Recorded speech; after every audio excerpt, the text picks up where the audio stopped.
ഈശോയിലെ ഏറ്റവും പ്രിയപ്പെട്ടവരെ, വിശുദ്ധ പൗലോസ്ലീഹ കൊരിന്തോസിലെ സഭയ്ക്കെതിരെ 2-ാം ലേഖനം 5-ാം അധ്യായം 8-ാം വചനം, അതിമനോഹരം ഒരു വചനം നമ്മൾ വായിക്കുന്നുണ്ട്. ശരീരത്തിൽ നിന്ന് അകന്നിരിക്കാനും കർത്താവിനോട് അടുത്തായിരിക്കാനും ഞങ്ങൾ ആഗ്രഹിക്കുന്നു. ദൈവത്തിൻ്റെ വലിയ ഒരു ഇടപെടലാണ് ഈ വചനത്തിലൂടെ നമുക്ക് കാണാനായിട്ട് പറ്റുക. ഒരു മനുഷ്യ വ്യക്തി ആഗ്രഹിക്കേണ്ട ഏറ്റവും പ്രധാനപ്പെട്ട കാര്യത്തിലൊന്നാണ് കർത്താവിനോട് അടുത്തായിരിക്കാൻ.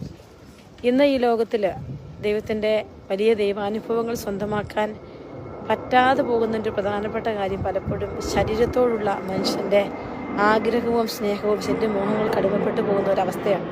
അത് തിരിച്ചറിഞ്ഞുകൊണ്ട് പൗലോസ്ലീഹ പറഞ്ഞു വെക്കുകയാണ്, ശരീരത്തിൽ നിന്ന് എത്രമാത്രം അകന്നിരിക്കാനാവുന്നുണ്ടോ, ശരീരമോഹങ്ങൾക്ക് എത്രമാത്രം ഞാൻ അടിമപ്പെടാതെ പോകുന്നുണ്ടോ, അത്രമാത്രം കർത്താവിൻ്റെ അടുത്തായിരിക്കാനുള്ള ഒരു കൃപ നമ്മൾ ചോദിക്കണം. ആ ഒരു ആഗ്രഹം നമ്മൾ ഉണരുമ്പോൾ പ്രലോഭനങ്ങളെ അതിജീവിക്കാൻ, കർത്താവിൻ്റെ സ്നേഹം നമ്മളിലേക്ക് നിറയപ്പെടുവാൻ, യേശുക്രിസ്തു നമ്മൾ ജീവിക്കാനുള്ള തലം നമ്മൾ വെളിപ്പെടും. പ്രിയപ്പെട്ട എൻ്റെ സഹോദരങ്ങളെ, ഇന്നത്തെ കാലഘട്ടത്തിൽ ശരീരമോഹങ്ങൾക്ക് അടിമപ്പെട്ടു പോകുന്ന യുവജനങ്ങൾ, കുടുംബജീവിതത്തിലെ തകർച്ചകളൊക്കെ പലപ്പോഴും ഈ ശരീരത്തോടുള്ള നമ്മുടെ വലിയ ആഗ്രഹവും മോഹവും ഒക്കെയാണ്.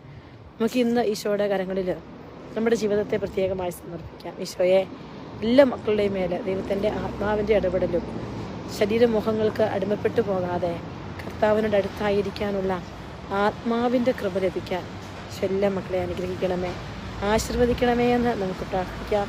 ഈശോ നമ്മുടെ എല്ലാവരും